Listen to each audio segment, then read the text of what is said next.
In this video, I will be silently installing IrfanView, and I will be using psexec to execute the installation as a system account. And the main reason why I'm doing that is because I want to make sure that the installation is successful no matter what user I'm using to deploy the software. And if you want more details about that, you can watch my video that I have here. Also, I'm starting this video from my GitHub page, and I will leave the URL in the description down below. And I will begin this video by downloading IrfanView. I will click on the link that I have here, and it brings us to the official page of IrfanView, and I will click on this download button. It's the download button for the 64-bit version. Now I will go to my downloads folder, and here we have our executable. And I will be performing the installation in a virtual machine, so I will copy this executable, go to my VMware workstation, and I will move the executable into this folder, where I have psexec executable also. And the next step for us is to open a command line, so I will click Start, type cmd, then I will click Run as administrator, and yes.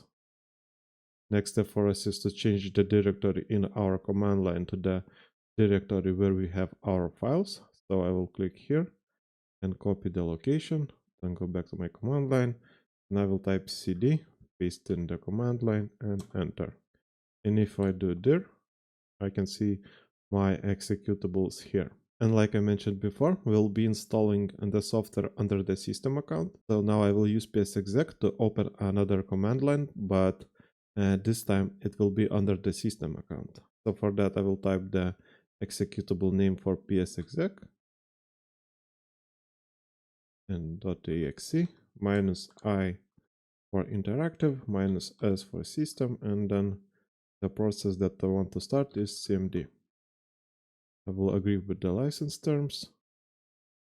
And once more, we want to change the directory in this command line to where we have our executables. So once more, cd, paste in the directory, click enter, and if I do dir, and once again I see my executables. And if I type who am I, it is saying that I am in the authority system, and that means that everything that I do in this command line, I am doing it as a system account. The next step for us is to launch the installation, and for that I will go back to my GitHub page.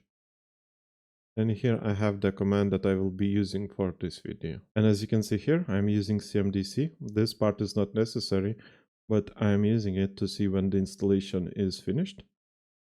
Then I'm providing the executable name, then goes the silent switch. And this is the main switch that makes this installation a silent installation. Then I'm using a parameter all users equals 1. Here we're making this installation a machine-wide installation. Basically, that means that all the users on that computer will be able to use the software. And then another parameter desktop equals 1. And this is to create a desktop shortcut for all the users. And if you want more information about available parameters, there is a documentation link here, where you can see all the available parameters and what they do. And this is a nice little documentation. So now I will copy the command and go back to my VMware workstation, and then I will paste in the command in this terminal right here. And the installation finished instantly. Now I will try to open IrfanView, and it seems to work just fine. And that's it for this video. In the future videos, I will show you how to deploy IrfanView using group policy and other deployment tools. So like and subscribe if you want to see that, and see you in the next one.